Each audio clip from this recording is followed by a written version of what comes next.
Bismillahirrahmanirrahim. Assalamu alaikum. My name is Mohammad Abbas and I will teach you mathematics of grade 9. आज के lecture में हम 16.2 theorem को prove करेंगे। इससे पहले अगर आप लोगों ने मेरे चैनल को सब्सक्राइब नहीं किया है या आप मेरे चैनल पे नए हैं तो please subscribe to my channel ताकि नई आने वाली वीडियोस के नोटिफिकेशन वक्त पे मिल सके। अब आते हैं थ्योरम स्टेटमेंट पे। हमारे पास थ्योरम स्टेटमेंट है parallelograms are equal bases and having the same altitude are equal in area. अगर हमारे पास दो पैराग्राम हो और दोनों के बेस हमारे पास इक्वल हो, मतलब इसके लेंथ बराबर हो, तो फिर और इसका अल्टीट्यूड भी सेम हो, मतलब हमारे पास perpendicular distance from the vertex to opposite side ये हमारे पास इक्वल हो और सेम हो, तब हमारे पास इसका जो एरिया होगा वो आपस में बराबर। और यहाँ पे हमारे पास ये फिगर है, फिगर में हमारे पास ई एफ जी एच एक पैराग्राम है, इस तरह आई जे के एल एक पैराग्राम है। हमने प्रूव करना है कि ई एफ जी एच पैराग्राम और आई जे के एल पैराग्राम इन दोनों का एरिया हमारे पास बराबर होगा। अगर हमारे पास ई एफ कंडीशन इस पे है कि ई एफ ये जो बेस है और आई जे ये जो बेस है ये दोनों आपस में डिस्टेंस में बराबर है। अल्टीट्यूड से मींस कि ये जो पैराग्राम से ये दो पैरेलल लाइंस के दरमियान लाई कर रहा है। तो गिवन में हमने लिखा है कि E F G H and I J K L are two parallelograms having same altitude, मतलब इसका जो डिस्टेंस है बिटवीन टू पैरेलल लाइंस वो कांस्टेंट है। lying between the same parallel lines and EF is congruent to IJ, मतलब ये जो base है और ये जो बेस है दोनों आपस में बराबर है। प्रूव किया करना है the parallelograms are equal in area, तो ये दो पैराग्राम हमारे पास एरिया में बराबर होंगे। कंस्ट्रक्शन हमने किया है, E को L के साथ ज्वाइन किया है और F को K के साथ ज्वाइन किया है, तो यहाँ पे हमारे पास ये फिगर बन गया है। अब हमने क्या करना है, फर्स्ट स्टेप में हम ये प्रूव करेंगे कि ई एफ के एल हमारे पास ये भी एक पैरेललोग्राम है। जब ये पैरेललोग्राम है तो फिर हमारे पास ये पैरेललोग्राम और ये पैरेललोग्राम ये सेम बेस से जनरेट हुआ है। तो हमने 16.1 थ्योरम को पढ़ा है, अगर हमारे पास दो पैरेललोग्राम सेम बेस से जनरेट हुआ हो तो फिर ये एरिया इन दोनों का एरिया आपस में बराबर होगा। इसी तरह फिर नेक्स्ट स्टेप हमारा होगा कि ये दोनों जो पैराग्राम है और ये भी सेम बेस से जनरेट हुए हैं तो इन दोनों का भी एरिया सेम होगा और फिर हम इस पे अप्लाई करेंगे ट्रांजिटिव प्रॉपर्टी। अब प्रूफ की तरफ आते हैं, तो यहाँ पे हमारे पास है we can say that I J is congruent to L K, I J is congruent to L K, और इसका रीजन हमारे पास क्या है, क्योंकि आई जे के एल हमारे पास ही एक प्रोग्राम है और हम कहते हैं कि प्रोग्राम में हमारे पास opposite side must be congruent and parallel. तो यहाँ पे हम ये कंडीशन लिख सकते हैं, अपोजिट साइड्स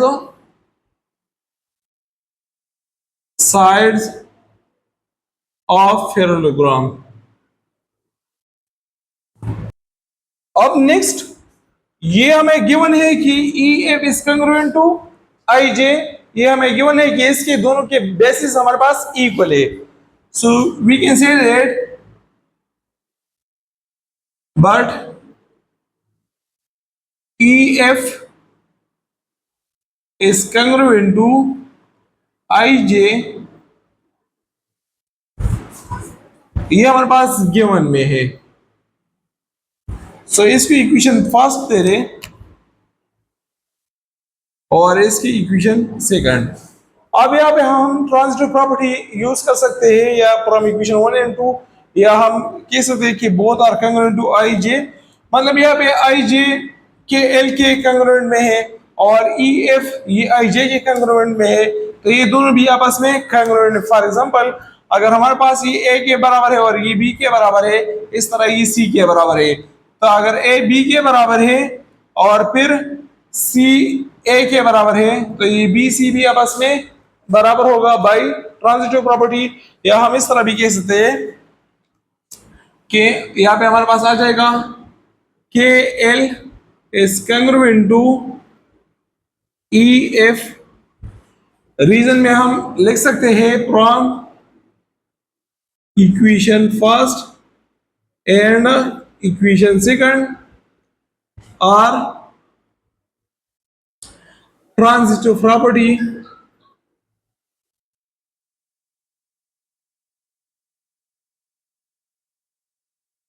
और एक दूसरा रीजन भी आप दे सकते हैं कि हमारे पास both are congruent to I जे, और रीजन भी आप दे सकते हैं। तो यहाँ पे हमारे पास ये प्रूव हो गया कि के एल हमारे पास और ई एफ ये दोनों हमारे पास कंग्रुएंट है। बट यहाँ पे देखिए तो ये जो ई एफ और एल के है तो ये दो फेयर लाइंस के दरमियान है, तो यहाँ पे कंग्रुएंट है। So we can say that also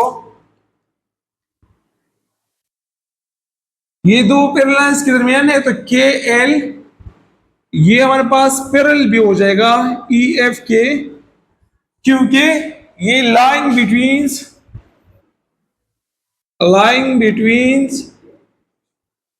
to parallel lines.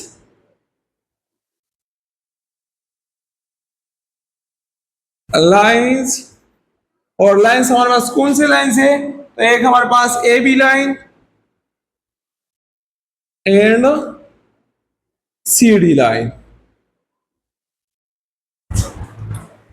जब यहाँ पे हमारे पास हमने ये प्रूव किया कि अपोजिट साइड्स हमारे पास कंग्रुएंट भी है और साथ में ये भी प्रूव किया कि ये पैरेलल भी है और कंग्रुएंट भी है, तो ये हमारे पास ये ई एफ के एल ये हमारे पास एक पैरेललोग्राम बन जाएगा। So therefore E F K L is a parallelogram because opposite sides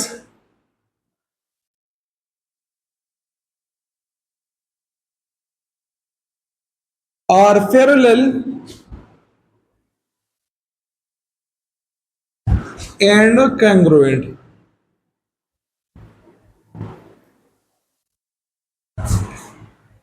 अब ये हमारे पास जब पैरेललोग्राम बन गया ई एफ के एल और यहाँ पे ये ऑलरेडी हमें गिवन था कि आई जे के एल हमारे पास एक पैरेललोग्राम है, तो दोनों के बेस यहाँ पे के एल हमारे पास दोनों के बेसिस सेम है।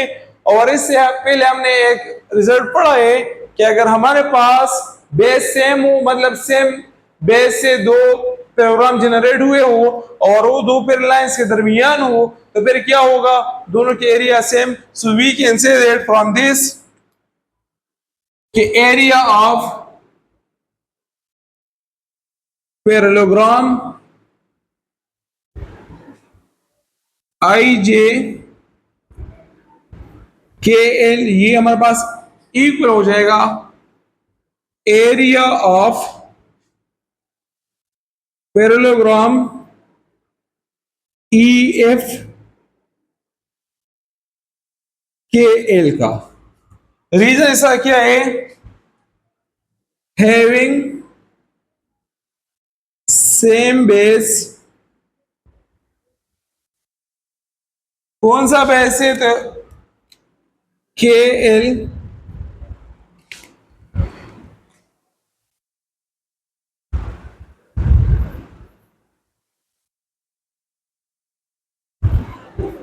पैरेललोग्राम।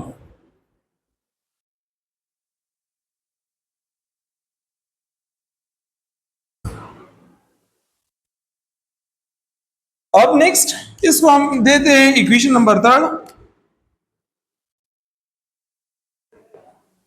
अब यहाँ पे हमारे पास ये ई एफ के एल एक पैरेललोग्राम हमने प्रूव किया और गिवन में हमारे पास ये है कि ई एफ जी एच भी एक पैरेललोग्राम है। तो इन दोनों का भैया अगर हम देखें तो इन दोनों का बेस सेम है, ई एफ है, मतलब दोनों पैरेललोग्राम्स ई एफ से जनरेट हुए, देयरफॉर इन दोनों का भी एरिया बस में बराबर होगा। So we can say that also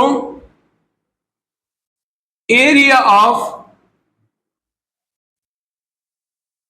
parallelogram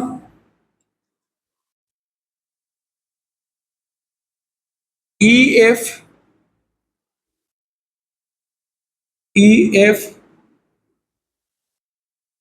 ji H is equal to area of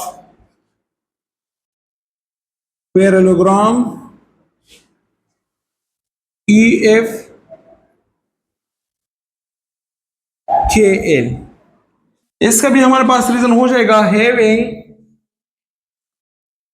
same base. Base हमारे पास इसका है EF of 2 ferrograms।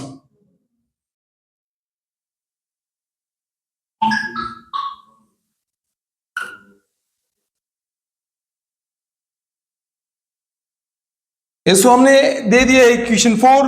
अब देखें तो area of फेरोग्राम I J K L is equal to area of parallelogram E F K L, और इस तरह area of E F G H हमारे पास फेरोग्राम एरिया बराबर है parallelogram E F K L.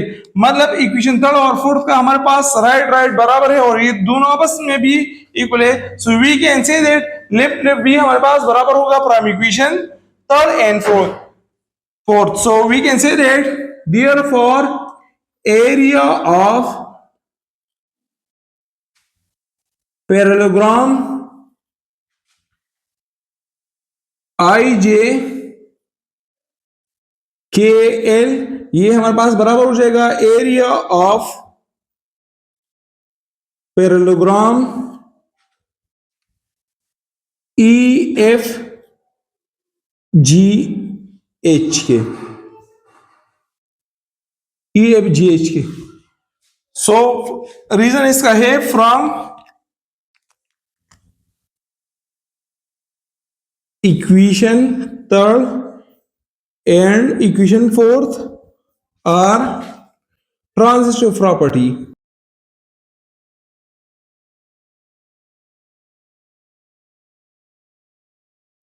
Thank you for watching my videos।